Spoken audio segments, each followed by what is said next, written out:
బాధ తప్త హృదయంతో గత్యంతరం లేని పరిస్థితిలో ఇది ప్రజల ముందుకు తీసుకొచ్చి ప్రజల్లో ఒక చర్చ లేపి ప్రజల మనసులోకి ప్రస్తుత రాష్ట్ర పరిస్థితి ఏందో చెప్పాలన్నటువంటి ఒక బాధ్యతగా వైఎస్ఆర్సీపీ పార్టీకి చెందినటువంటి జనరల్ సెక్రటరీగా న్యాయ వ్యవస్థలో కొంత తెలిసిన వాడిగా చట్టాల మీద కొంత అవగాహన ఉన్నవాడుగా ఖచ్చితంగా ప్రజల దగ్గరికి నేను ఈ విషయాలు చర్చలో పెట్టాలనేటువంటి నా బాధ్యతగా పౌరుడిగా ఆంధ్ర రాష్ట్ర నివాసిగా ఈ ప్రెస్ కాన్ఫరెన్స్ పెట్టడం జరిగింది. ముఖ్యంగా ఆంధ్ర రాష్ట్రంలో రాజ్యాంగ విచ్ఛిన్నత, when the constitution broke down beyond repair. మామూలుగా రాజ్యాంగ విచ్ఛిన్నతకి చట్టమై అది లా అండ్ ఆర్డర్ బ్రేక్ డౌన్ అని కన్ఫ్యూజ్ అవుతుంటారు. లా అండ్ ఆర్డర్ బ్రేక్ డౌన్ అంటే ఇండివిజువల్గా ఎక్కడనో స్పేరింగ్గా ఎవరో చట్ట వ్యతిరేక చర్యలు చేస్తే అది లా అండ్ ఆర్డర్ బ్రేక్ డౌన్. ఇక్కడ జరిగేది కాన్స్టిట్యూషనల్ బ్రేక్ డౌన్ అని ఎందుకు అంటున్నానంటే స్టేట్ స్పాన్సర్డ్ టెర్రరిజం. ఈరోజు ఆంధ్ర రాష్ట్రంలో స్టేట్ స్పాన్సర్డ్ టెర్రరిజం జరుగుతుంది. రాజ్యహింస, రాజ్యాంగాన్ని పౌరుల యొక్క ప్రాథమిక హక్కుల్ని రక్షించాల్సినటువంటి ప్రభుత్వం, ప్రజలచే ఎన్నుకోబడినటువంటి ప్రభుత్వం, రాజ్యాంగం మీద ప్రమాణం చేసినటువంటి నాయకులు వారు చేసే దురాగతాలు, రాష్ట్రమే రావణకాష్టంగా మార్చినటువంటి పరిస్థితుల్లో స్టేట్ స్పాన్సర్ ప్రభుత్వే అరాచకాలకి శ్రీకారం చుట్టినప్పుడు ఖచ్చితంగా దీని లా అండ్ ఆర్డర్ ఫెయిల్యూర్ కాదు, ఇది కాన్స్టిట్యూషనల్ బ్రేక్ డౌన్గా మీకు చెప్పడం జరుగుతుంది. రెండో విషయం,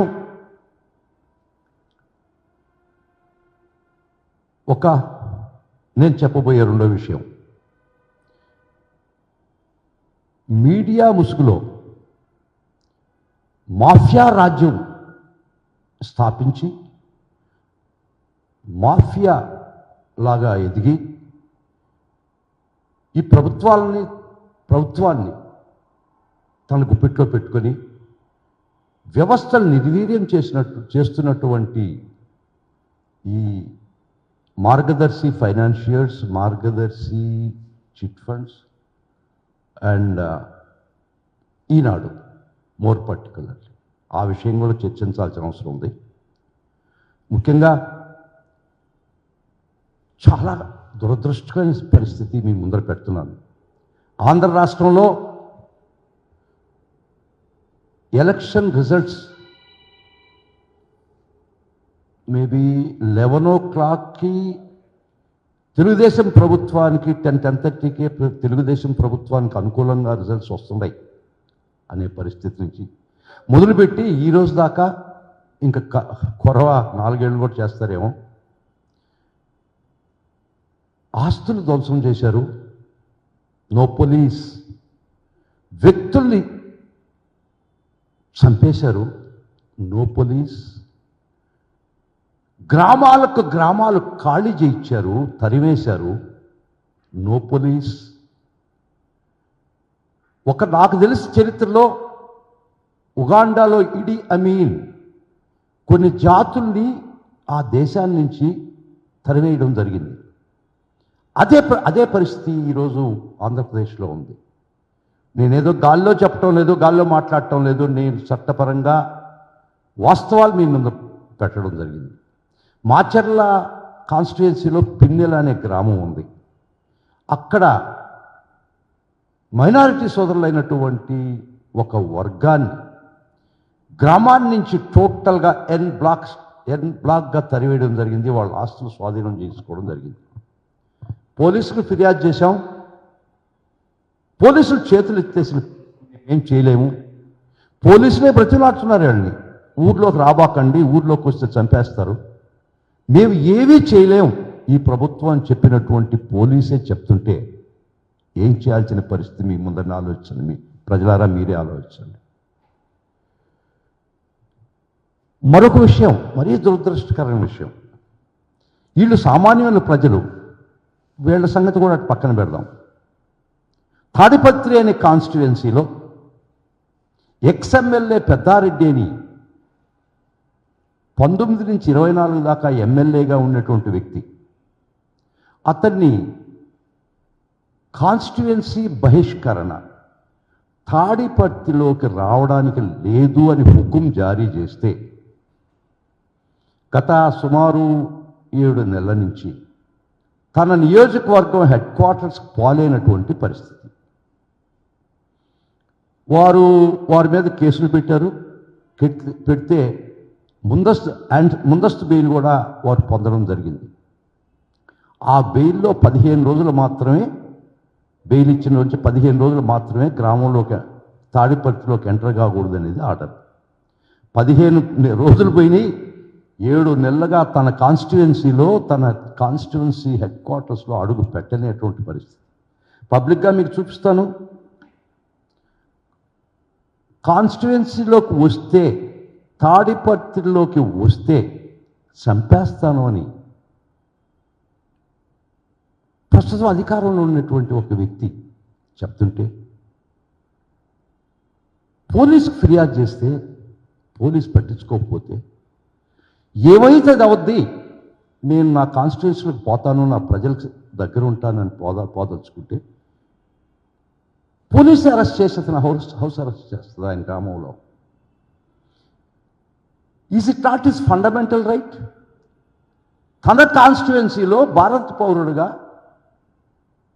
ప్రాథమిక హక్కు ప్రసాదించినటువంటి ఆర్టికల్ 19, 20, 21 ఎట్ట పోయినేని అడుగుతుండా. ఇది స్టేట్ స్పాన్సర్డ్ టెర్రరిజం కాదా? ఇది కాన్స్టిట్యూషనల్ బ్రేక్ డౌన్ కాదా అని మీరే చర్చించుకోండి. ఇది law and order break down కాదు. Law and order break down అంటే ఇతర వ్యక్తులు చట్టానికి వ్యతిరేక పనులు చేస్తే law and order break down.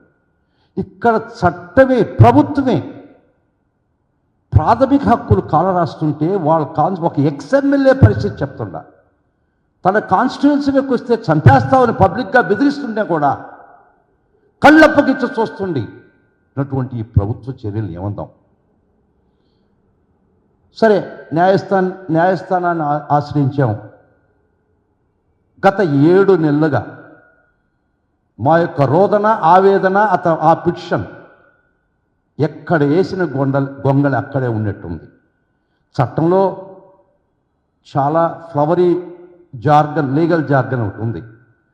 Justice delayed is justice denied అని. ఈ కేసులో అది పుస్తకంలో రాతక మాత్రమే పరిమితమైనటువంటి పరిస్థితి. 7 నెలలుగా ప్రాథమిక హక్కు తన కాల రాస్తుంటే మేము చట్టాన్ని ప్రభుత్వాన్ని దృష్టికి తీసుకుపోయినా, కోర్టు దృష్టికి తీసుకుపోయినా ఒక్క ఇంచి కూడా ఆ కేసును ముందకి జరగనీలేనటువంటి పరిస్థితి.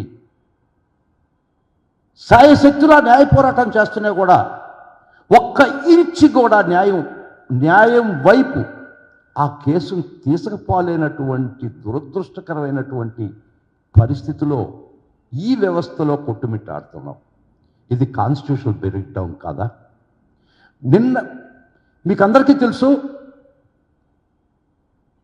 ఈ మధ్య సోషల్ మీడియా కార్యకర్తల్ని కొన్ని 100,000 మందిని 100 కేసులు పెట్టి అప్లికబుల్ కానిటువంటి 111 BNS పెట్టి వేధించి, వేటాడి, హింసించింది ఈ ప్రభుత్వం కాదా? ప్రభుత్వమే రాజ్యహింసకు పాల్పడినప్పుడు, ప్రభుత్వమే రాజ్యాంగం ప్రసాదించినటువంటి హక్కులు కాలరాస్తున్నటువంటి పరిస్థితుల్లో ఆంధ్రప్రదేశ్లో రాజ్యాంగ విచ్ఛిన్నం జరిగిందా, జరగలేదా? It's not break down of law and order. Break down of law and order చాలా చిన్న పదం. అది ఒక చిన్న పరిధికి సంబంధించింది, అది వ్యక్తులకు మధ్య సంబంధించింది. ఇక్కడ రాజ్యహింస, స్టేట్ స్పాన్సర్డ్ టెర్రరిజం.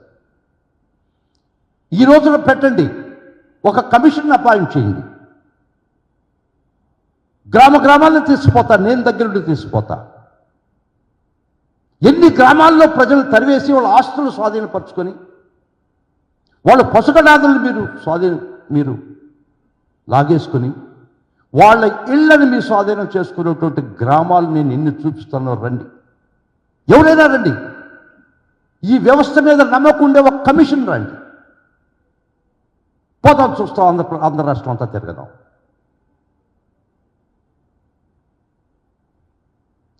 ఈ రాష్ట్ర ప్రభుత్వం ప్రజలు ఎన్నుకున్నది గ్రామాల నుంచి ప్రజలను తరివేయడానిక, రాజ్యహింసను ప్రేరేపించడానిక, మీకు ఓట్లైనటువంటి వర్గాలను సమూలంగా నాశనం చేయాలన్నట్టు ఒక ఉద్దేశంతో మీరు అధికారంలోకి వచ్చారా? నిన్నటికి నిన్న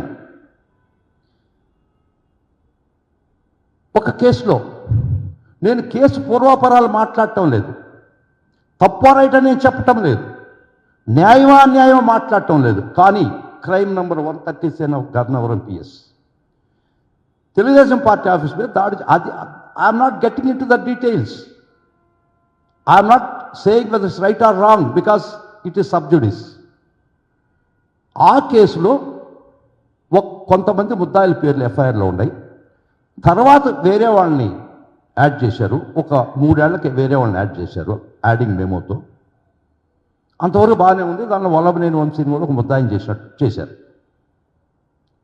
వారు యాంటిసిపేట్ బెయిల్స్ వేసుకోవడం జరిగింది కొందరు లోయర్ కోర్టులో. Section 15A of SC/ST act ప్రకారం దానిలో ఫిర్యాదుదారికి సత్యవర్ధన్ అనే ఫిర్యాదుదారికి కోర్టు వారు SC/ST యాక్ట్ ప్రకారం ఎవరైనా బెయిల్స్ వేస్తే ఫిర్యాదుదారిని కూడా విచారించి వినాల్సిన చట్టం ఉంది, section 15A of SC/ST act. దాని ప్రకారం కోర్టు వారు ఆ డిఫాక్టో కంప్లైనెంట్కి నోటీస్ ఇవ్వడం జరిగింది. మీ వాదన కూడా వినిపించండి అని పరిస్థితులు ఇవ్వడం జరిగింది. ఆ నోటీసులు అనుసరించి సెక్షన్ 50A నోటీసును అనుసరించి గౌరవ SC/ST కోర్టుకి అతను హాజరైన కోర్టు సమన్స్ ఇచ్చినటువంటి పరిస్థితుల్లో అతను గౌరవ జిల్లా జడ్జి, అది స్పెషల్ డెసిగ్నేటెడ్ కోర్టు కాబట్టి జిల్లా జడ్జి హోదా, అక్కడికి వచ్చి జడ్జి గారికి 164 స్టేట్మెంట్ ఇచ్చాడా లేదా? ఏమనిచ్చాడు? ఈ కేసుకు నాకు ఏ సంబంధం లేదు, ఎట్ట జరిగిందో నాకు తెలియదు, నన్ను కులం పేరుతో ఎవరు తిట్టలేదు, నన్ను తర్వాత 2 రోజులకు ఒక టైప్డ్ కాపీలో సిగ్నేచర్ చేయమంటే నేను వారి బలవంతంగా చెప్తే చేయడం జరిగింది. గౌరవ కోర్టు వారి ముందర స్టేట్మెంట్ ఇచ్చాడు. కోర్టు వారు సమ్మన్ చేస్తే అతను పోయి కోర్టు వారికి నిజానిజాలు చెప్తే అది పక్కన పెడదాం, అది కూడా ఉంది. దానికి ముందర 2023వ సంవత్సరంలోనే పోలీసులు అతను విచారిస్తే అతను ఇచ్చినటువంటి వాంగ్మూలం 161 statement before the police on 23/10/2023 ఈ కేసులో నన్ను కులపరంగా ఏం తిట్టలేదు, నాకు వీళ్ళు గుర్తులేదు, నా చేత తర్వాత 2 రోజులకి సిగ్నేచర్ తీసుకున్నారు అని ఈ పోలీసు వ్యవస్థలో స్టేట్మెంట్ ఇస్తే 161 స్టేట్మెంట్ ఇచ్చాడా లేదా? This is the background. తర్వాత మొన్న 10వ తేదీ నేను చెప్పినట్టు జిల్లా జడ్జి గారి దగ్గరికి వచ్చి, స్పెషల్ డెసిగ్నేటెడ్ కోర్టు SC/ST దగ్గరికి వచ్చి కోర్టు సమ్మన్ చేస్తే వచ్చేటటువంటి సాక్షి. నేను నా తల్లి ఆటోలో వచ్చాం, నేను వాలంటరీగా స్టేట్మెంట్ ఇస్తున్నాను, నన్ను ఎవరు కులం పేరుతో తిట్టలేదు, నాకు సంబంధం లేదు, నేను తర్వాత 2 రోజులకు నాకు స్టేట్మెంట్ ఇచ్చాను. గౌరవ జిల్లా జడ్జి దగ్గర కోర్టు వారి దగ్గర సత్యవర్ధన్ స్టేట్మెంట్ ఇచ్చాడా లేదా? స్టేట్మెంట్ 10వ తేదీ ఇస్తే 11వ తేదీ కౌంటర్ వేస్తారు దానిలో పోలీసు వారు. దానిలో కూడా ఏం చెప్తారంటే అతన్ని ప్రలోభ పెట్టారు అని చెప్పారే కానీ తర్వాత వాళ్ళ తమ్ముడు వద్ద బలవంతంగా ఒక స్టేట్మెంట్ తీసుకొని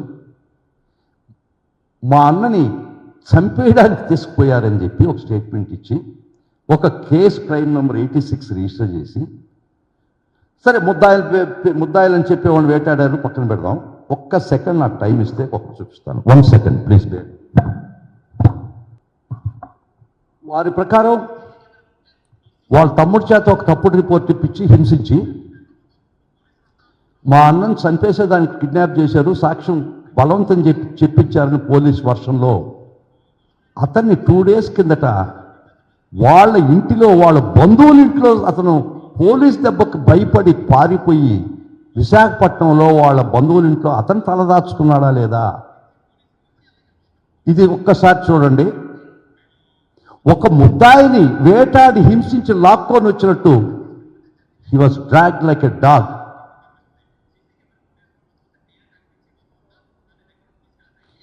అతను నిజంగా చంపేయాలని, సత్యవర్ధన్ నిజంగా చంపేయాలని కిడ్నాప్ చేసి అతని చేత బలవంతంగా చెప్పించుంటే బయటకు వచ్చిన తర్వాత అతను పోలీస్ స్టేషన్కి పోయి చెప్పడా? ప్రభుత్వం మీదే కదా, మీరు బలవంతులు కదా, మీరు నిజం చెప్పాడు అతను కోర్టులో అని అక్కడనే పోలీస్ థ్రెట్స్ ఉన్నాయి నాకని చెప్పిన జడ్జి గారి దగ్గర చెప్పినటువంటి పరిస్థితి. అటువంటి సాక్షిని మీరు వేధించి వెంటాడి విశాఖపట్నంలో బంధువులింట్లో మీ దెబ్బకి భయపడి తలదాచుకున్నట్టు అతను ఏ విధంగా లాక్కు వచ్చి భయపెట్టి మళ్ళీ 161 స్టేట్మెంట్ మీరు తీసుకున్నారా లేదా?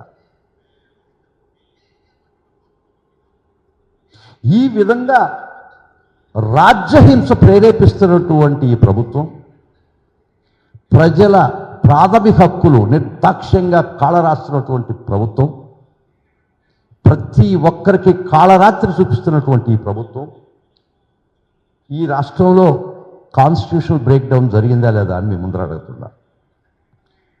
ఒక ఎమ్మెల్యే స్థాయి వ్యక్తి 19 నుంచి 24 దాకా ఉన్నటువంటి వ్యక్తి అతను తన నియోజకవర్గానికి పోతాను అంటే పోవడానికి లేదని మీరు పోలీసు వారు అడ్డగిచ్చి ఆర్టికల్ 21 ప్రకారం ఏంటి రాజ్యాంగం చెప్పడానికి కూడా నాకు బాధేస్తుంది. రాజ్యాంగం రాజకీయ అధికారంలో గౌరవ మహానుభావుడు అంబేద్కర్ గారు రాసినటువంటి రాజ్యాంగాన్ని వీరు కాలరాస్తా తొంగలోకి తొక్కుతుంటే బాధ వ్యక్తపరచడం తప్ప ఇంకేం చేయలేనటువంటి పరిస్థితి. దారిని పోతుంటే ఒక కప్పను తొక్కితే అది రామాని అరుస్తుంది, రాముడు వచ్చి రక్షిస్తాడని.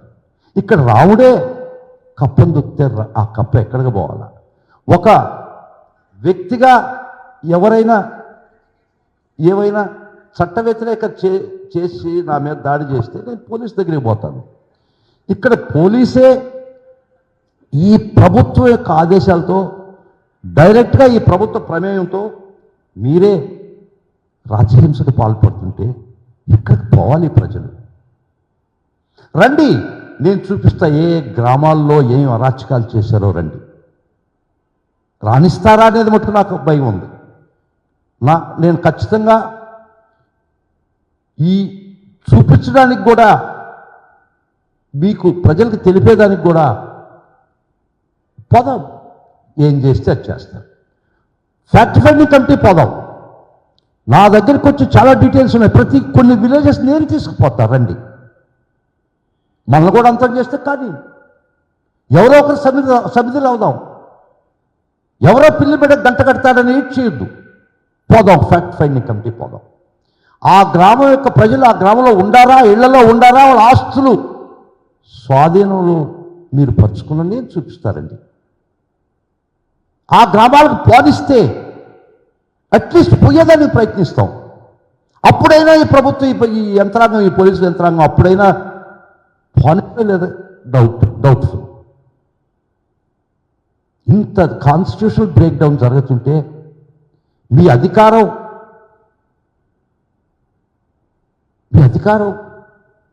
ప్రజల మీద ఈ ప్రకోపం చూపించి మిమ్మల్ని ఎవరినైనా ప్రశ్నిస్తే గొంతులు నిర్దాక్షిణ్యం నలిపినటువంటి ఈ ప్రభుత్వంలో మిమ్మల్ని ప్రశ్నిస్తే మీ తప్పును ఎండగడితే ఇమ్మీడియట్గా తెల్లారి దాడి జరగద్ది. ఒకటి భౌతికంగా, రెండు మీడియా పరంగా. ఈ మీడియా పరమైనటువంటి మాఫియా ఈ అధికారంతో అధికార బలంతో మీరు చేసే దురాగతాలు, మీకు వర్తబాడే మీడియా, ముఖ్యంగా ఈనాడు, కొరవ పేపర్లు ఎన్ని ఉన్నాయి, మీడియా ఛానల్స్ ఉన్నాయి. ఇక్కడ ఒక నెక్సస్ ఏర్పడి ఉంది. Media mafia and the mafia sponsored mafia structure created by the present government which runs the state. The state, if the elephant runs amok, అది ఒక చెరుకు తోటనే నాశనం చేస్తుంది. If the state runs amok, if the state runs amok, రాష్ట్రాన్ని అల్లకల్లోలం చేస్తుంది. కాబట్టి వీరందరికీ కలిసి ఈ ప్రభుత్వ దురాగతాలని కప్పిపుచ్చేదానికి మీకు బలమైనటువంటి మీడియా, ఆ మీడియాకు మీరిచ్చే తాయిలాలు, అవి మనం చర్చించుకోవడం చాలా ముఖ్యం. మిమ్మల్ని చూసాం నిన్న కాక మొన్న మా ఎంపీ మిథున్ రెడ్డి గారు పార్లమెంట్లో మీ యొక్క ఇల్లీగల్ యాక్టివిటీసు, దురాగతాలు ప్రస్తావించిన దానికి వారి కుటుంబం మీద మీరు ఏ విధంగా దాడి చేశారు మీడియా పరంగా ఇది అందరికీ తెలుసు. నిజంగా you created terror state. A state with the terror had been created by you with the power of the government, with the power of the state and the power of the media.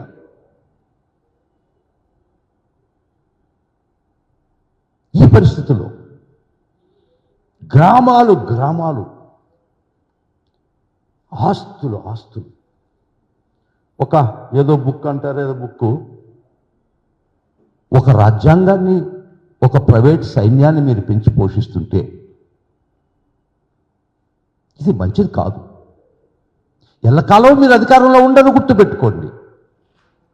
Nothing in this nature blooms for the year long. Nothing in this nature blooms for the year long. ఏ చెట్టు సంవత్సరం అంతా పూయదమ్మా. సంవత్సరం అంతా ఏ చెట్టు పూలు పూయదు. పూలు పూసి కాయలు అయిపోయిన తర్వాత సీజన్ అయిపోద్ది. ఇఫ్ ద ట్రస్ట్ డిఫిషియన్సీ, ఈ ప్రజల్లో ట్రస్ట్ డిఫిషియన్సీ, వ్యవస్థల మీద నమ్మకం పోయిన రోజు, న్యాయం జరగదనుకున్న రోజు, let it not happen. If trust deficiency creeps in to minds of the people, it leads to vandalism. They settle the scores in the streets. వద్దు, ఆ పరిస్థితి వద్దు, తేవద్దు, దయచేసి ప్రాణం మిమ్మల్ని ఈ ప్రభుత్వ ప్రజలను కోరుకుంటున్నారు. ఈ పరిస్థితి ఈ ప్రభుత్వాన్ని చేసే అవకాశం ఇవ్వద్దు. చాలా గొప్పగా ఈ డెమోక్రసీ, భారతదేశం ఒక డెమోక్రసీ క్రియేట్ అయింది. చాలా బెస్ట్ ఫౌండేషన్స్ మీద ఈ డెమోక్రసీ క్రియేట్ అయింది. యూనిటీ ఇన్ డైవర్సిటీ, ఎంతో అద్భుతమైన సమాజం క్రియేట్ కాబడింది స్వతంత్రం వచ్చే 70 సంవత్సరాలు. ఈ విధమైనటువంటి క్రియేట్ అయినటువంటి ఒక రాజ్యాంగాన్ని, ఒక డెమోక్రసీని మీరు కోకటి వేళ్ళతో కూలుస్తున్నప్పుడు ఆవేదనతో ఈరోజు చెప్పాల్సినటువంటి పరిస్థితి ఏర్పడుతుంది. ఏ వ్యవస్థను మీరు తన పని తను చేర్చుకొని ఇచ్చారు. కొన్ని వ్యవస్థల పేరు చెప్పకూడదు. మీ కబద్ధ హస్తాల్లో ప్రతి వ్యవస్థ నాశిస్తుందా లేదా చెప్పండి. సోషల్ మీడియాలో 111 పెట్టింది. 111 పెట్టాలంటే 2 ఛార్జ్షీట్స్ ఉండాలా? అది వ్యవస్థీకృతమైనట్టు నేరమై ఉండాలా? చాలా స్పష్టంగా 111లో పెట్టినా కూడా, సెక్షన్లో పొందుపరిచినా కూడా 246 ఆఫ్ పార్లమెంటరీ కమిటీ ప్రకారం 111 ఆఫ్ బిఎన్ఎస్ వాజ్ యాడెడ్. వాళ్ళు ఎందుకు పెట్టారా అంటే వ్యవస్థీకృతమైన నేరాలు, land grabbing, contract killing, bank frauds, cyber crimes, వీటిల్ని నిలవరించేదానికి ఐపీసీలో తగినటువంటి ఇన్అడిక్వేట్ అని చెప్పి త్రిబుల్ 1 తీసుకురావడం జరిగింది. ఆ త్రిబుల్ 1ని సోషల్ మీడియా పోస్టింగ్స్ మీరు వాడి నెలల కాలాలు వారిని మీరు జైల్లో పెట్టినటువంటి సాదృశ్యం కాదా? మేము సుప్రీంకోర్టులో అబ్యూస్ ఆఫ్ త్రిబుల్ 1 గురించి మా నాయకుడు జగన్మోహన్ రెడ్డి గారి ఆదేశంతో జగన్మోహన్ రెడ్డి గారు ఒకటే ఆదేశించారు మమ్మల్ని, ఈ విధంగా వాళ్ళ చట్టాలని వాళ్ళు అవహేళన చేస్తూ ఈ విధంగా ప్రజల మీదకి డ్రెకోనియన్ లాస్ వాడుతుంటే మీరు దీన్ని తీవ్రంగా పరిగణించి మా అధినాయకుడు, మా ప్రీతమ నాయకుడు జగన్మోహన్ రెడ్డి గారు చెప్పారు. వారి యొక్క ఆదేశాల సార్వే మేము సుప్రీంకోర్టులో అబ్యూస్ ఆఫ్ త్రిబుల్ 1 మీద చాలా ఇష్యూస్ చేయడం జరిగింది. వారు మళ్ళా గౌరవ సుప్రీంకోర్టు వారు మా ఇక్కడనే క్వాష్ పిటిషన్లు వేసుకోమని మమ్మల్ని ఆదేశించండి. ఆ క్వాష్ పిటిషన్ పెండింగ్లో ఉన్నాయి. చట్టం ఒక నిర్దేశించినా కూడా ఈ అబ్యూస్ త్రిబుల్ 1 ఇది రాజ్యాంగ విచ్ఛిన్నం కాదా? ఇది కాన్స్టిట్యూషనల్ బ్రేక్ డౌన్ కాదా? One can say it's law and order break down. Law and order break down అంటే ప్రజలు ఎవడైనా ఒకరి మీద ఒకరు దాడి చేసుకుంటే law and order break down ఇది. It is state sponsored terrorism. ఒక రాజ్య పాల్పడు ఎన్నికైనటువంటి ప్రభుత్వం వారే చట్టాన్ని దుర్వినియోగం చేసి దుర్మార్గమైనటువంటి పాలన చేస్తుంటే ఇది రాజ్యాంగ విచ్ఛిన్నం కాదా? Can we treat it as a law and order breakdown? No. If an individual commits breakdown of the law, it's law and order breakdown. If the states break down the law, it's a constitutional breakdown.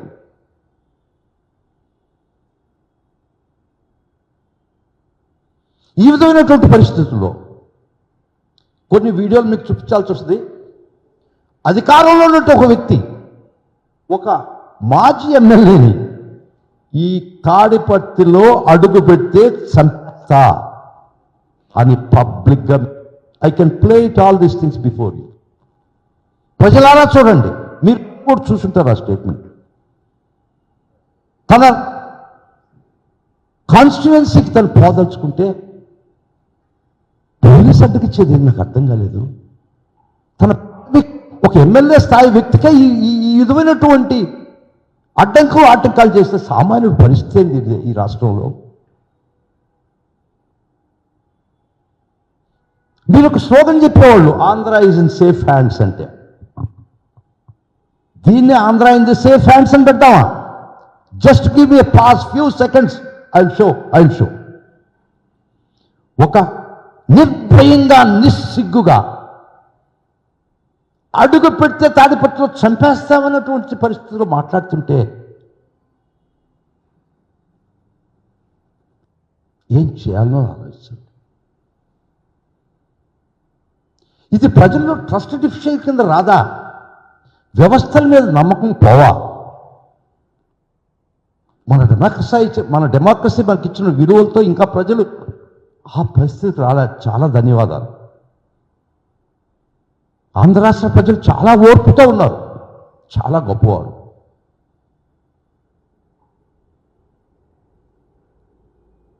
ఈ పరిస్థితుల్లో in fact ప్రతి వ్యవస్థని నిర్గార్చారే. వారు social మీడియాలో ఈ 2024 ముందర 23, 22, 19 పెట్టినట్టు పోస్టింగ్లు 4 సంవత్సరాల తర్వాత మీరు రిపోర్ట్లు ఇస్తే అవి రిజిస్టర్ చేసి మల్టిపుల్ ఎఫ్ఐఆర్స్ పెట్టి ఒక కేసులో బెయిల్ ఇస్తే జైలు బయట వ్యాన్ పెట్టుకొని ఇంకొక కేసులో అరెస్ట్ చేసి 20-25 కేసులు ప్రతి వ్యక్తి మీద పెట్టింది నిజం కాదా? ఒకవేళ కష్టపడి తంటాలు పడి ఆర్గ్యుమెంట్ చెప్పి బయటకు ఒక వ్యక్తిని బయటకు తీసుకొస్తే జైలు గేట్ కాడ నుంచి లిఫ్ట్ చేసుకొని ఇంకొక కేసులో ఇక్కడ కుప్పంలో బెయిల్ తీసిస్తే శ్రీకాకుళం పోలీసు వచ్చి ఇచ్చాపురం నుంచి తీసుకుపోతాడు. మరి ఇచ్చాపురం పోయి బెయిల్ పెట్టుకుంటే హిందూపురంలో ఒక వ్యాన్ వచ్చి హిందూపురం తీసుకుపోద్ది. మరి హిందూపురంలో వాళ్ళు బెయిల్ పెట్టుకుంటే మార్కాపురం పోలీసు వచ్చి తీసుకుపోద్ది. మరి మార్కాపురం కేసులో బెయిల్ పెట్టుకుంటే అద్దంకోడు వచ్చి తీసుకుపోతాడు. ఒక వ్యక్తిని, ప్రతి ఒక్క వ్యక్తిని, ఇది ఎక్కడైనా చూసావా లీగల్గా? మీరు అడగొచ్చు, నువ్వు న్యాయవాది కదా, ఏం చేస్తున్నావు అని. చేస్తున్నావు, పోరాడుతున్నావు. It's a fight between mighty state and the meek individual. A fight between the mighty state and a meek individual. It is nothing but a state-sponsored terrorism. రాజ్యహింస. ఇది సమూహంగా ఒక ప్రజలందరూ కలిసి వాళ్ళ గొంతు వినిపించకపోతే ఏ ఒక్కరు గొంతు వినబడనివ్వరు. మీడియాలో రాదు, ఎవరి బాధ కనపడదు, ఎవరి మాట వినపడదు, విననివ్వరు. అదృష్టంగా సోషల్ మీడియా వచ్చింది, అట్లీస్ట్ సమ్ ప్లాట్ఫామ్స్, అట్లీస్ట్ ప్రజల గొంతుక ఈ రాష్ట్రంలో జరుగుతుంటే అన్యాయం అక్రమాలు అట్లీస్ట్ కొంతవరకైనా ప్రజల దృష్టికి తీసుకుంది. Hats off to the social media. వారు కూడా లేకుండా ఉంటే వార్ వన్ సైడేనా? మీరు చెప్పిందే వేదమా? మీరు చూపించిన చట్టమా? మీరు చెప్పే నీతులా?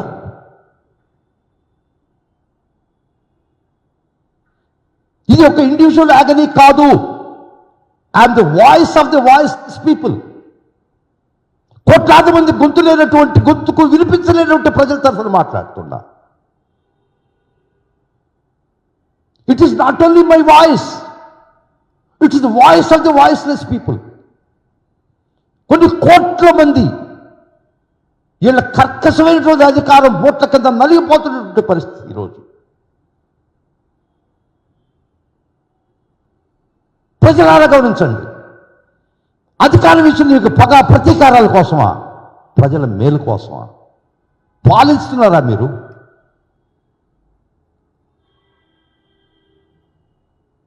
పాపం ఎప్పుడో ఎవరు చెప్తుంటారు రాజ్యహింస రాజ్యహింస అని. నేను ఒక వయసులో చిన్నప్పుడు నాకు అర్థమయ్యేది రాజ్యహింస ఏంది, రాజ్యం ఎందుకు హింసిస్తుంది అని. మేధావులు చెప్పేవాళ్ళు రాజ్యహింసను గురించి మాట్లాడేవాళ్ళు. నాకు అప్పుడు అంత అవగాహన ఉండేది లేదు. Since my adolescence days I use to hear రాజ్యహింస అంటే రాజ్యం ఏంది హింసించుకిస్తాను అనుకునేవాడిని. పాపం అరిసి వారు చచ్చిపోయినారు, బలైపోయినారు వారు చాలామంది. రాజ్యహింస ఏంటంటే ప్రత్యక్షంగా ఈరోజు ప్రజల మీద చూస్తున్న నేను కళ్ళారా. Can we treat it as a law and order breakdown? No. If an individual commits breakdown of the law, it's law and order breakdown. If the states break down the law, it's a constitutional breakdown.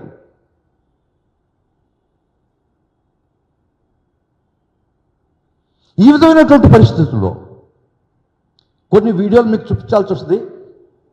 అధికారంలో ఉన్నట్టు ఒక వ్యక్తి ఒక మాజీ ఎమ్మెల్యేని ఈ తాడిపత్రిలో అడుగు పెడితే చంపేస్తా అని పబ్లిక్గా, I can play it all these things before you. ప్రజలారా చూడండి, మీరు కూడా చూసుంటారు ఆ స్టేట్మెంట్.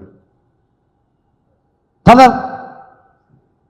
కాన్స్టిట్యుయెన్సీకి తను పోదలుచుకుంటే పోలీస్ అడ్డుకిచ్చేది నాకు అర్థం కాలేదు. తన ఒక ఎమ్మెల్యే స్థాయి వ్యక్తికే ఈ విధమైనటువంటి ఆటంకాలు చేస్తే సామాన్యుడి పరిస్థితి ఏంది ఈ రాష్ట్రంలో? మీరు ఒక స్లోగన్ చెప్పేవాళ్ళు, Andhra is in safe hands అంటే. దీన్ని Andhra in the safe hands అని పెట్టామా? Just give me pause few seconds, I will show. ఒక నిర్భయంగా నిస్సిగ్గుగా అడుగు పెడితే తాడిపత్రిలో చంపేస్తామన్నటువంటి పరిస్థితుల్లో మాట్లాడుతుంటే ఏం చేయాలో ఆలోచించండి. ఇది ప్రజల్లో ట్రస్ట్ డిఫిషియన్సీ కింద రాదా? వ్యవస్థల మీద నమ్మకం పోవా? మన డెమోక్రసీ మనకి ఇచ్చిన విలువలతో ఇంకా ప్రజలు ఆ పరిస్థితి రాలే. చాలా ధన్యవాదాలు. ఆంధ్ర రాష్ట్ర ప్రజలు చాలా ఓర్పుతో ఉన్నారు, చాలా గొప్పవారు.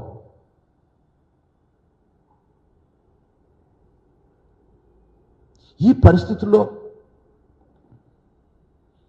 ఇన్ఫ్యాక్ట్ ప్రతి వ్యవస్థని నిర్గార్చారే. వారు సోషల్ మీడియాలో ఈ 2024 ముందర 23, 22, 19 పెట్టినట్టు పోస్టింగ్లు 4 సంవత్సరాల తర్వాత మీరు రిపోర్ట్లు ఇస్తే అవి రిజిస్టర్ చేసి మల్టిపుల్ ఎఫ్ఐఆర్స్ పెట్టి ఒక కేసులో బెయిల్ ఇస్తే జైలు బయటనే వ్యాన్ పెట్టుకొని ఇంకొక కేసులో అరెస్ట్ చేసి 20-25 కేసులు ప్రతి వ్యక్తి మీద పెట్టింది నిజం కాదా? ఒకవేళ కష్టపడి తంటాలు పడి ఆర్గ్యుమెంట్ చెప్పి బయటకు ఒక వ్యక్తిని బయటకు తీసుకొస్తే జైలు గేట్ కాడ నుంచి లిఫ్ట్ చేసుకొని ఇంకొక కేసులో ఇక్కడ కుప్పంలో బెయిల్ తీసిస్తే శ్రీకాకుళం పోలీసు వచ్చి ఇచ్చాపురం నుంచి తీసుకుపోతాడు. మరి ఇచ్చాపురం పోయి బెయిల్ పెట్టుకుంటే హిందూపురంలో ఒక వ్యాన్ వచ్చి హిందూపురం తీసుకుపోతాడు. మరి హిందూపురంలో వాడికి బెయిల్ పెట్టుకుంటే మార్కాపురం పోలీసు వచ్చి తీసుకుపోద్ది. మరి మార్కాపురం కేసులో బెయిల్ పెట్టుకుంటే అద్దంకోడు వచ్చి తీసుకుపోతాడు. ఒక వ్యక్తిని, ప్రతి ఒక్క వ్యక్తిని, ఇది ఎక్కడైనా చూసావా లీగల్గా? మీరు అడగొచ్చు, నువ్వు న్యాయవాది కదా ఏం చేస్తున్నావు అని. చేస్తున్నావు, పోరాడుతున్నావు. It's a fight between mighty state and the meek individual. A fight between the mighty state and a meek individual. It is nothing but a state-sponsored terrorism. రాజ్య హింస. ఇది సమూహంగా ఒక ప్రజలందరూ కలిసి వాళ్ళ గొంతు వినిపించకపోతే ఏ ఒక్కరు గొంతు వినపడనివ్వరు. మీడియాలో రాదు, ఎవరి బాధ కనపడదు, ఎవరి మాట వినపడదు, విననివ్వరు. అదృష్టంగా సోషల్ మీడియా వచ్చింది, అట్లీస్ట్ సమ్ ప్లాట్ఫామ్స్, అట్లీస్ట్ ప్రజల గొంతుక ఈ రాష్ట్రంలో జరుగుతుంటే అన్యాయం అక్రమాలు అట్లీస్ట్ కొంతవరకైనా ప్రజల దృష్టికి తీసుకుపోయింది. Hats off to the social media. వారు కూడా లేకుండా ఉంటే వార్ వన్ సైడేనా? మీరు చెప్పిందే వేదమా? మీరు చూపించిన చట్టమా? మీరు చెప్పే నీతులా?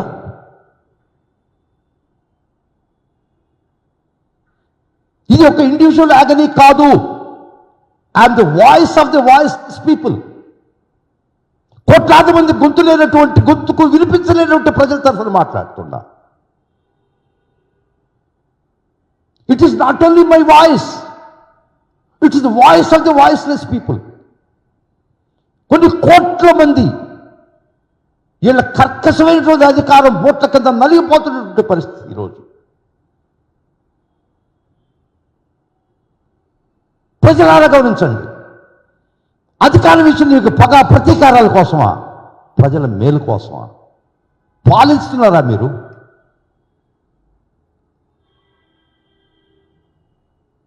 పాపం ఎప్పుడో ఎవరు చెప్తుంటారు రాజ్యహింస రాజ్యహింస అని. నేను ఒక వయసులో చిన్నప్పుడు నాకు అర్థమయ్యేది రాజ్యహింస ఏంది, రాజ్యం ఎందుకు హింసిస్తుంది అని. మేధావులు చెప్పేవాళ్ళు రాజ్యహింసను గురించి మాట్లాడేవాళ్ళు. నాకు అప్పుడు అంత అవగాహన ఉండేది లేదు.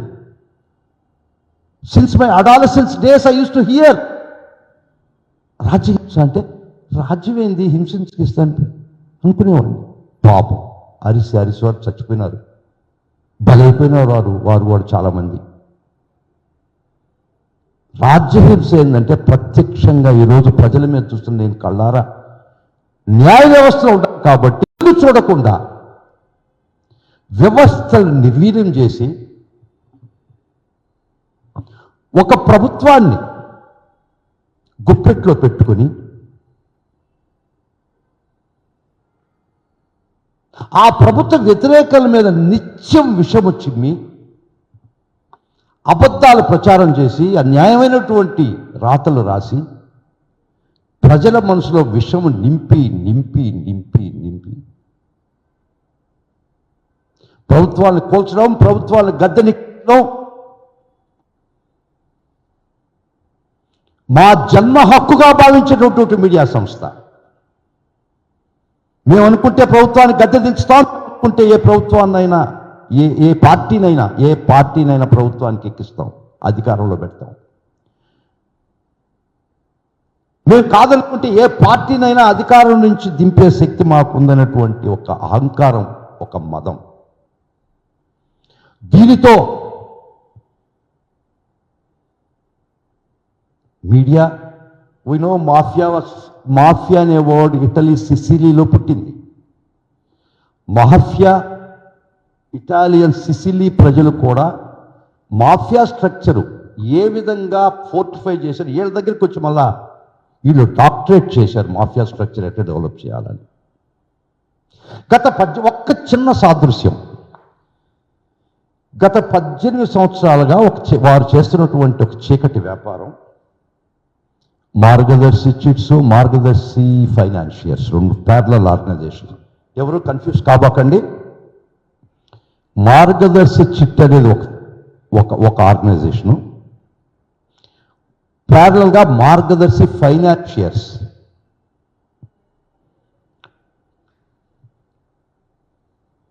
ఒక 18 సంవత్సరాల కింద మొదలుపెట్టినటువంటి బయటకు వచ్చినటువంటి ఒక వ్యవహారం 18 సంవత్సరాలుగా అలు పెరిగిన పోరాటం చేసినటువంటి ఒక వ్యక్తి ఉండవల్లి అరుణ్ కుమార్ గారు.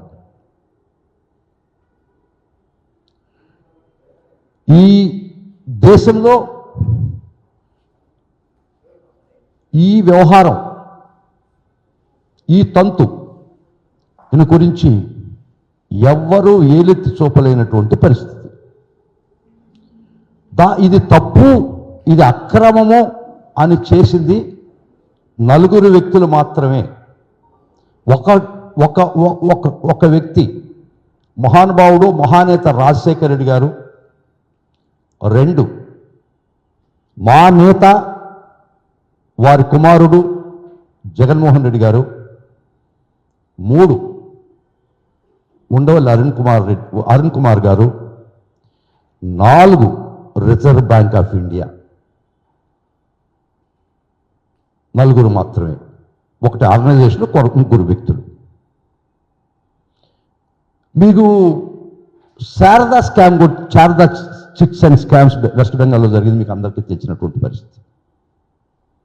అది చాలా చాలా చిన్న అమౌంట్. చట్టం తన పని తను చేసుకోబోయి శారదా స్కామ్లో అందరు జైలుకి పోయినారా లేదా? దానికి పదంతలో జరిగినటువంటి ఈ మార్గదర్శి ఫైనాన్షియల్ స్కామ్, ఇది తప్పు, ఇది అక్రమం అని చెప్పే ధైర్యం ఎంతమందికి ఉంది ఈ రాష్ట్రంలో? చెప్తే ముప్పేట దాడి. ఒకటి అధికార పక్షం నుంచి దాడి, ప్రభుత్వం నుంచి దాడి. 2 మీ మాఫియా మీడియా నుంచి దాడి.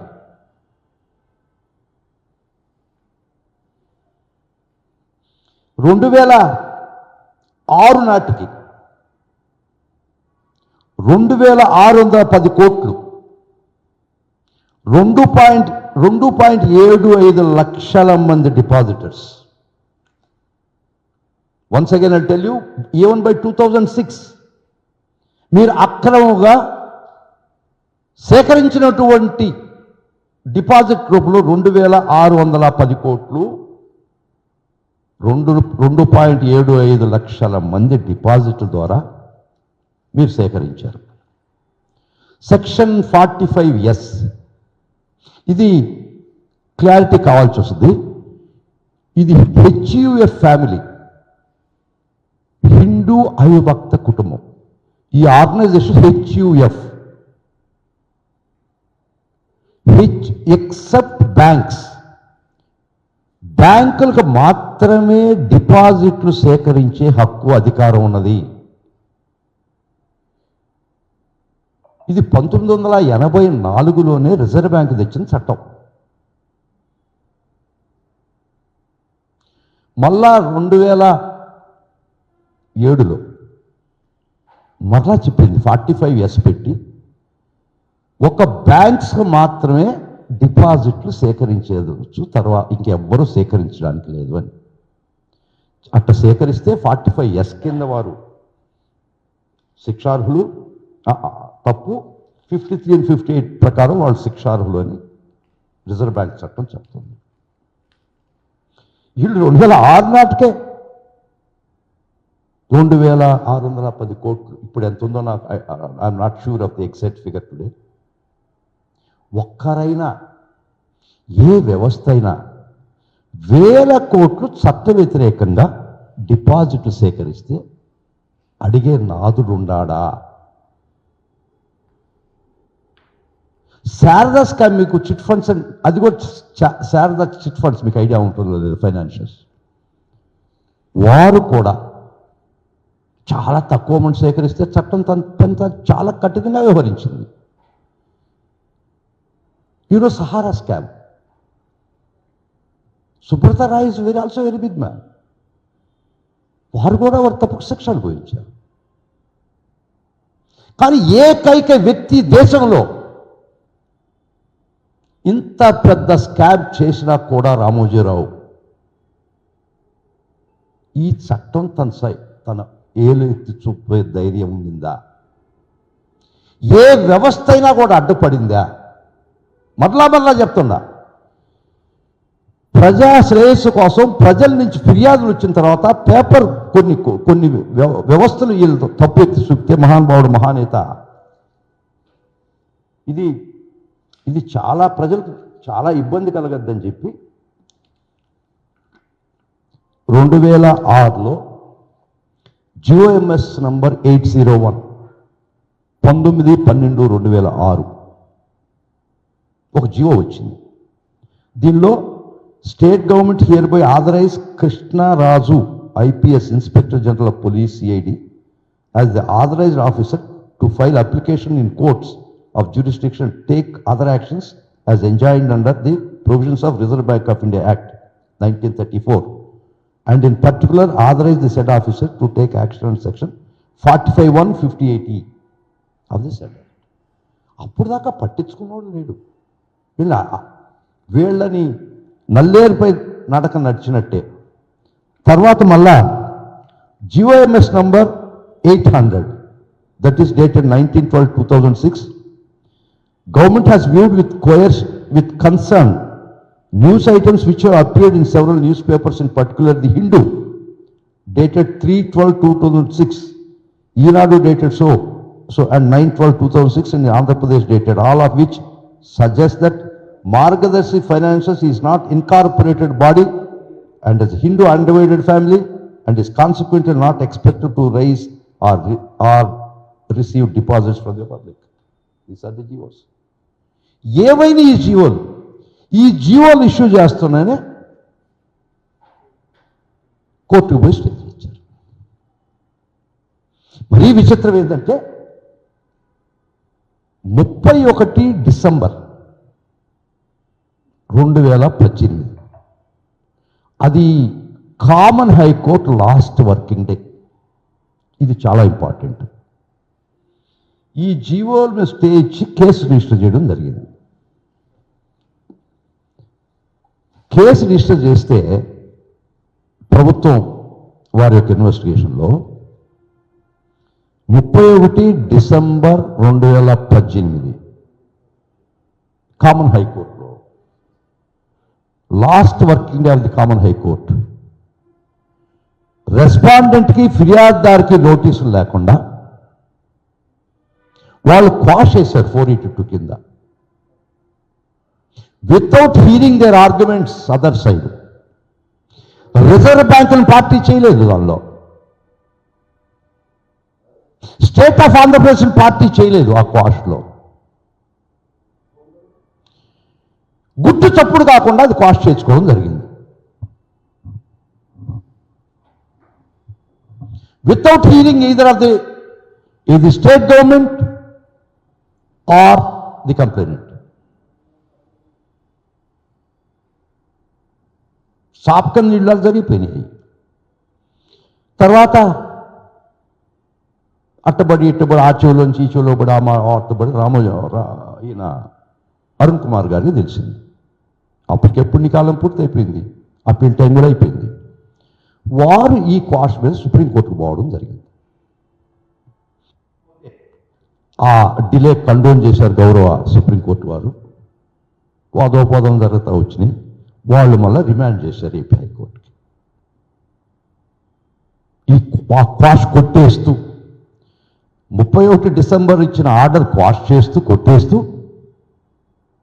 వాళ్ళు మళ్ళా ఆ క్వాష్ పిటిషన్ ఏపీ మళ్ళా తెలంగాణ హైకోర్టుకి బదలాయింపు జరిగింది. సరే మీరు అడగచ్చు నన్ను, కేసు రామోజీరావు కదా, రామోజీరావు చనిపోయాడు కదా, అంతటితో క్లోజ్ అయిపోయింది కదా అని. వాళ్ళ కుమారుడే దానిలో ఇంప్లీట్ పిటిషన్ వేశాడు, నేను కర్త అని. కిరణ్, అది రాసుకోండి ముఖ్యంగా.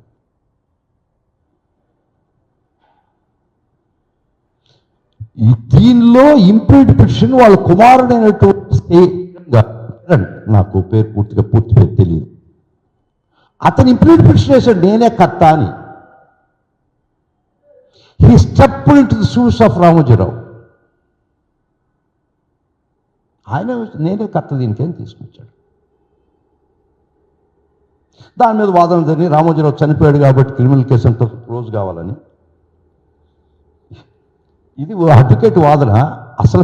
అసలు ఆయన వాదన ఏంది, నేనే కర్త అని ఇంప్లీట్ పిటిషన్ వేశాడు. You please note it. ఇది ప్రస్తుత పరిస్థితి. ఇది మార్గదర్శిలో చిట్స్ పాడినటువంటి వ్యక్తులకి చిట్టు కాలం అయిపోయిన తర్వాత వాళ్ళకి రావాల్సిన డబ్బు రిటర్న్ చేయరు. ఆఫీస్ చుట్టూ తిరిగితే మీకు 4 నుంచి 5% వడ్డీ ఇస్తాము అని రసీదు ఇస్తారు.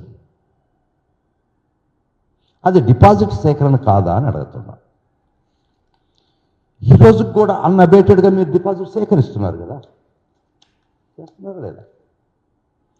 తర్వాత ఫిర్యాదుదారుల నుంచి ఈ విషయంలో ముఖ్యంగా రిజర్వ్ బ్యాంక్ కౌంటర్ వేయడం జరిగింది. ఆ కౌంటర్లో ఫిర్యాదుదారులు ఎవరు లేరు అని చెప్పడం సర్వబద్ధం, మాకు ఫిర్యాదులు అందింది అని చెప్పడం కూడా జరిగింది.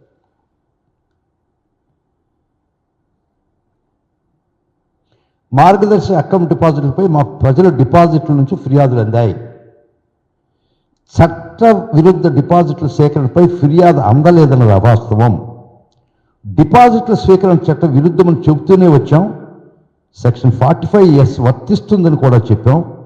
డిపాజిట్ల స్వీకరణకు మేము సర్టిఫికేట్ ఇచ్చామన్నది అబద్ధం. డిపాజిట్ల వసూలుకు మేము ఎలాంటి అనుమతులు ఇవ్వలేదు. మార్గదర్శి రామోజీరావు డిపాజిట్ల స్వీకరణ చట్ట విరుద్ధమే. ఇది సెక్షన్ 58(b)(5)(a) ప్రకారం శిక్షార్హం. మార్గదర్శి అనుబంధ పిటిషన్ కొట్టేయండి. This is the counter filed by the reserve bank. మీరు చెప్పినవన్నీ అబద్ధం కదా. ఫిర్యాదులు ప్రజల ఫిర్యాదు రాలేదని అబద్ధం కదా. వాళ్ళకి అందిన వాళ్ళు చాలా స్పష్టంగా చెప్పడం జరిగింది కౌంటర్లో.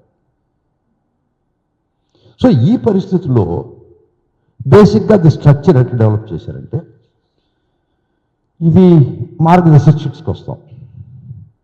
మార్గదర్శి చిట్స్లో జిల్లాలో సేకరించినటువంటి అమౌంట్స్ చిట్స్ రూపాన్ని వచ్చిన అమౌంట్ హెడ్ ఆఫీస్ ట్రాన్స్ఫర్ అయినది, which is prohibited by the deposits of protectors of ఇది యాక్ట్, చిట్ యాక్ట్లో.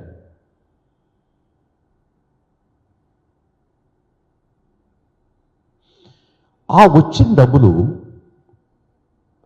ఇక్కడ కొన్ని చిట్స్ మధ్యలో ఆపేసిన వాళ్ళవి అటు కట్టకుండా అవి మీ అకౌంట్లో వేసుకొని అది మీ అసెట్స్గా చూపించుకోవడం జరిగింది.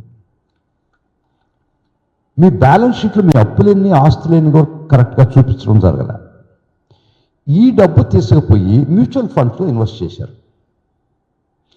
ఆ రోజుకే మార్గదర్శి ఫైనాన్స్ 1300 కోట్ల 2600 కోట్ల డిపాజిట్లను చూపించి సుమారు 1300 కోట్ల లాస్కని చూపించారు మీరు.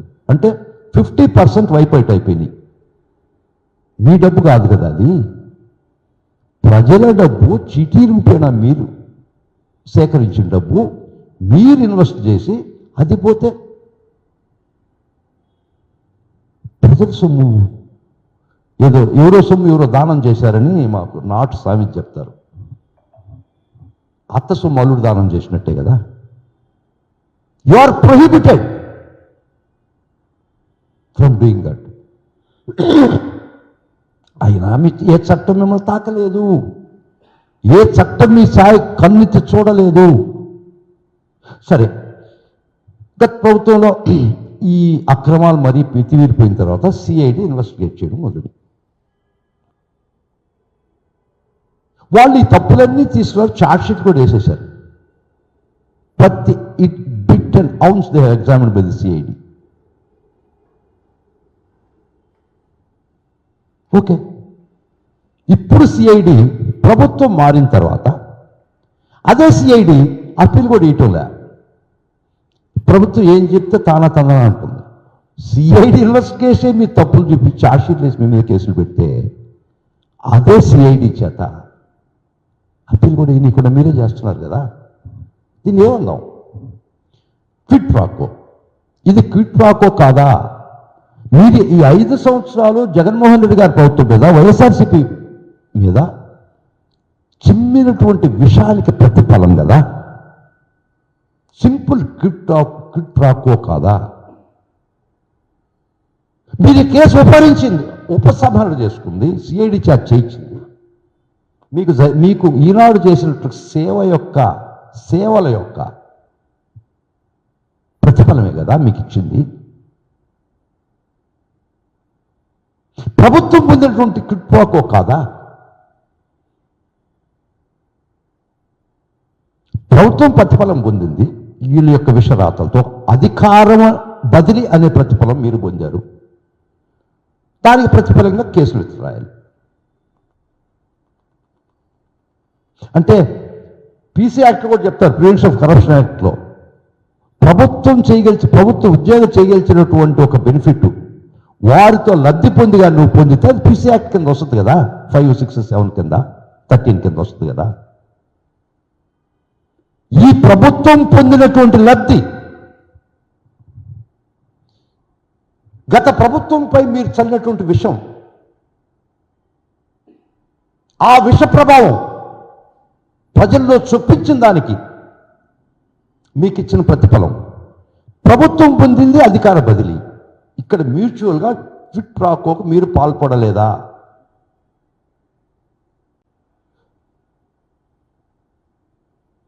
ఒక ప్రభుత్వాన్ని విషప్రయోగం ద్వారా మీరు అధికారంలోకి తెస్తే ఆ ప్రభుత్వం మీ గుప్పిట్లో చేరి మీరు చేసే చీకటి భోగాతాలకి ఒక రక్షణ కవచంగా నిలబడితే, ప్రజల సొమ్ము 1000 కోట్లు మీరు దుర్వినియోగం చేస్తే, సైఫన్ ఆఫ్ చేస్తే ఏం చేయగలరు స్త్రీ ప్రజలు? You are the state. ఈ మీడియా సామ్రాజ్యంలో చేయకపోతే ఆ ప్రభుత్వాన్ని కూడా బ్లాక్మెయిల్ చేస్తారు వీళ్ళు. ఏ ప్రభుత్వం కూడా, ఒక్క జగన్మోహన్ రెడ్డి గారి ప్రభుత్వం తప్పక బ్లాక్మెయిలింగ్కి లొంగనటువంటి ప్రభుత్వం ఉంటుందా? ఏ రాష్ట్రంలో కూడా.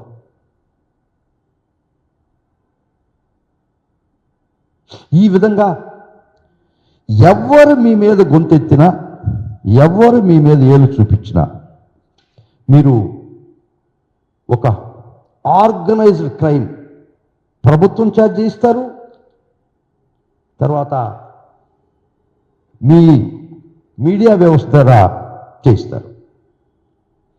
అప్పుడు వైఎస్ఆర్ గారి ప్రభుత్వంలో రంగాచారి గారి కమిటీని ఏర్పాటు చేయడం జరిగింది.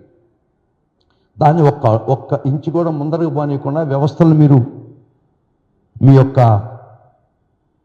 ఇంటలెక్చువల్ కెపాసిటీ, మీ యొక్క టాలెంట్ వల్ల, మీ యొక్క చట్టం మీద ఉండే అవగాహన వల్ల ఒక్క ఇంచు కూడా ముందరకు పోనీలేదు కదా.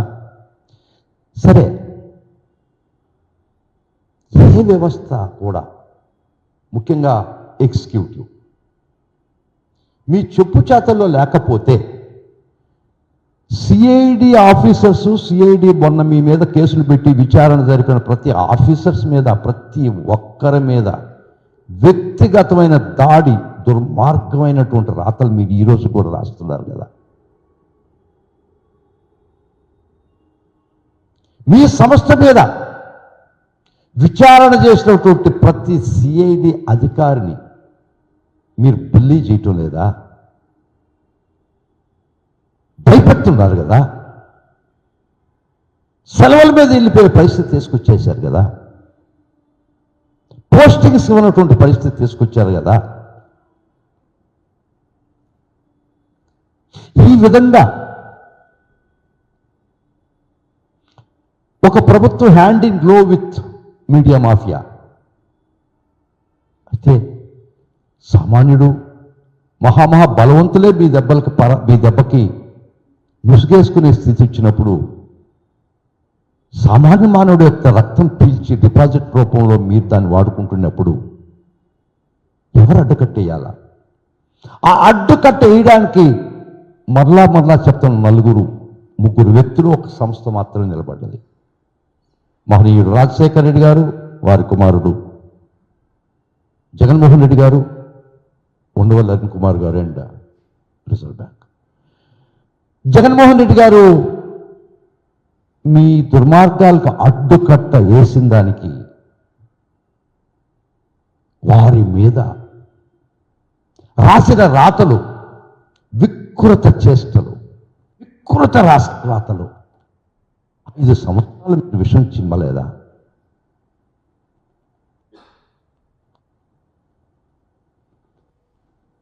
ఈ విధమైన పరిస్థితిలో మీ వ్యాపారాలకి, మీ చీకటి వ్యాపారాలకి, మీ చీకటి దందాలకి ప్రభుత్వం అండదండలు. ప్రభుత్వం విఫలమైనటువంటి దాన్ని మీరు కప్పిపెట్టి వారికిచ్చే సహాయ సహకారాలు పొందుతూ ఒక ఇటాలియన్ మాఫియా లాగా అది చాలా తక్కువ పోల్చుకుంటే వాళ్ళకి. అదే ఇండివిజువల్గా ఏదో కొంత ఒక రేంజ్లో ఉంటుంది, కానీ ఇంత విస్తృతమైనటువంటి మాఫియా సామ్రాజ్యం. మామూలుగా చెప్తారు, ప్రస్థానం ఎక్కడ మొదలైంది? జేజే రెడ్డి దగ్గర మొదలైంది. సృష్టిలో ఒక ఉంటుంది, గొంగళి పురుగు సీతాకోకచులుగా తయారవుతుంది, తెలుసు కదండి. ఒక గొంగళి పురుగు ప్రస్థానం సీతాకోకచులు చాలా అందంగా అవుపడుతుంది. అది సృష్టి రహస్యం, మనకు కాదు, మానవులకు కాదు. ఈ విధమైనటువంటి వ్యవస్థలను నిర్వీర్యం చేస్తూ గుప్పెట్లో పెట్టుకొని ఇటువంటి చీకటి వ్యాపారాలు చేస్తూ ఎవరు ప్రశ్నించినా వారి మీద తీవ్రమైన దాడి. ఇప్పుడు మీకు ప్రభుత్వం కూడా అనుకూలంగా ఉంది కాబట్టి చాలా సివియర్గా బోత్ ఫోర్సెస్ యునైటెడ్ టుగెదర్, రెండు ఏకమైనవి. ఇట్లా ప్రభుత్వం, ఇటు మీడియా. మిమ్మల్ని గురించి అడిగేవాళ్ళు లేడు. ఈ ప్రజల రక్త మాంసాలు పీల్చిన ప్రభుత్వ వైఫల్యాలు కూడా ఎవరి దృష్టికి రాకుండా కప్పిపెట్టేదానికి మీరు పొందే లబ్ధి. ఈ రాష్ట్రంలో ఒక రాక్షస పాలన జరుగుతుందా, దాని గురించి ప్రశ్నించేవాళ్ళు లేనటువంటి పరిస్థితిలో,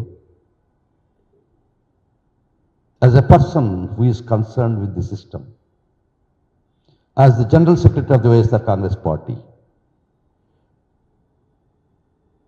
I felt it's my duty. ప్రతి ఒక్కరూ భయపడి గొంతు పెగల్చకపోతే, ప్రతి ఒక్కరూ రాజ్యహింసకు భయపడిపోతే, ప్రతి ఒక్కరూ వీళ్ళు చేసే దురాగతాలకి బలైపోతే సమాజం ఒక రోజుకి ఏమీ మిగలదనేటువంటి పరిస్థితుల్లో నేను మీ ముందరకు వచ్చి చెప్పాల్సిన పరిస్థితులు ఉన్నాయి.